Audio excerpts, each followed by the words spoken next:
कह रहा है कि दो वस्तु ए और बी का क्रय मूल्य 4:5 में है, तो ए और बी का क्रय मूल्य 4:5 और ए को 10% लाभ पर और बी को 20% लाभ पर बेचने पे उसके विक्रय मूल्य के बीच का अंतर 480 है।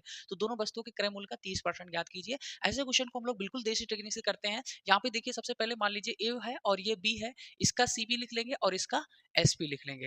अगर मान लीजिए हमारे पास सीपी अगर ए को हम मान लेते हैं 80 है और बी को क्या मान लेते हैं 100 है। अगर 80 को 10% मतलब लाभ पे बेचा जाता है तो कितने में बेचा जाएगा 88 में। इसको 20% लाभ पे तो कितने में 120 में। अब इनके बीच का अंतर कितना है, इनके बीच का अंतर 32 है और 32 यूनिट की वैल्यू हमारे पास कितनी दी हुई है, 32 यूनिट की वैल्यू हमारे पास कितनी दी हुई है 480 दी हुई है। एक यूनिट की वैल्यू जब आप सॉल्व करेंगे, एक यूनिट की वैल्यू कितनी हो जाएगी, तो इससे डिवाइड कर देंगे कितना आ जाएगा 15। एक यूनिट की वैल्यू कितनी हो गई 15। अब कह रहा है कि क्रय मूल्य का 30%, तो क्रय मूल्य हमारा कितना है 80 और ये कितना 180 का 30%। 180 का जब 30% निकालेंगे तो कितना हो जाएगा 18 3 54, कितना आ जाएगा 54। और एक यूनिट की वैल्यू कितनी दी हुई है 15, तो 15 को जब 54 से मल्टीप्लाई करेंगे तो कितना होगा 15 चौके 60 और 15 पचे 75 और 6 कितना हो जाएगा 81। मतलब क्या हो जाएगा आपका 810। ऑप्शन नंबर सी आपका करेक्ट आंसर हो जाएगा। तो जैसा भी वीडियो लाइक शेयर और सब्सक्राइब जरूर कीजिएगा।